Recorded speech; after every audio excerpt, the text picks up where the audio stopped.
નમસ્કાર, તમે જોઈ રહ્યા છો Gujarati news YouTube channel. Viral video અને તાજા સમાચાર જોવા માટે અમારી આ ચેનલને સબસ્ક્રાઇબ કરો. ગઈ તારીખ 4/6/2026ના રોજ સુરતના ગોડાદરા વિસ્તારમાં રામદેવ ટ્રેડર્સના માલિક અને એમને ત્યાં કામ કરતા માણસ બંને જ્યારે પૈસા લઈ અને દુકાનનું શટર ખોલવા જતા હતા એ દરમિયાન એમને બે ઈસમો આવી અને મોઢે બુકાની બાંધી એમને લાકડી અને ધોકા વડે મારી અને એમની પાસેનો થેલો લૂંટી ગયા હતા અને આગળ સ્કૂટરમાં 3 જણા લૂંટ કરી ભાગી જતા તે મળી આવેલા હતા.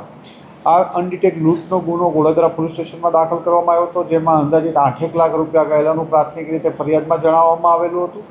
ત્યારબાદ આ બાબતે અનડિટેક લૂંટનો ગુનો એ ક્રાઇમ બ્રાન્ચની અલગ અલગ ટીમો પોલીસ કમિશનર સાહેબ અને એડિશનલ પોલીસ કમિશનર ક્રાઇમ સાહેબની સૂચના મુજબ કામ કરી રહી હતી. એમાં ક્રાઇમ બ્રાન્ચના પોલીસ ઇન્સ્પેક્ટર જેજી પટેલ અને પીએસઆઈ વિશાલ ધનગઢને બાતમી મળી કે આ લૂંટના ગુનામાં એક જયદીપ કવાડ અને રાજદીપ ચાવડા અને એક કાયદાના સંઘર્ષમાં આવેલો બાળક સંડોવાયેલ છે. આ બાતમી આધારે ક્રાઇમ બ્રાન્ચની ટીમે અને કોસંબડા વલથાડ જે રોડ પર આવેલા ઘરના નીચેથી ગઈ રાત્રે એમની બેની સાથે એક ગોપી સાટિયાને પણ પકડી પાડ્યો છે અને એક એક્સાઇઝ સ્કૂટર જે લૂંટમાં વપરાયેલું હતું આ બધા સાથે પકડી પાડવામાં આવ્યા છે.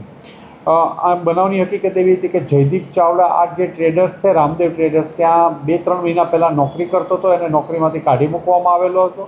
એટલે એને એના ટાઈમિંગ્સ ખબર હતા. 2-3 દિવસ આ લોકોએ રેકી કરવામાં આવી હતી અને એ દિવસે મોઢે બુકાની બાંધી અને જયદીપ ચાવડા અને રાજદીપ ચાવડા, જયદીપ કવાડ અને રાજદીપ ચાવડા બંને એક કાયદામાં સંઘર્ષના નાના બાળક સાથે ત્યાં લૂંટ ત્રણેય કરવા ગયેલા હતા. અને આ લૂંટમાં જે એક્સેસ વપરાયેલું હતું એ એક ગોપી સાટિયા નામના ઈસમે આપ્યું હતું. એમને ખબર હતી કે આ લૂંટમાં વાપરવાનું છે અને એને પોતાનો લૂંટમાં ભાગ પણ નક્કી કર્યો હતો. આમ ત્રણેય આરોપીઓને પકડી પાડ્યા છે. એમની પાસેથી 2 લાખથી વધુનો મુદ્દામાલ રિકવર કરવામાં આવ્યો છે અને આરોપીને પકડી વધુ મુદ્દામાલ રિકવર કરવા અને જે વોન્ટેડ આરોપી છે એને પકડી પાડવા અને વધુ પૂછપરછ આ લોકોની ચાલી રહી છે.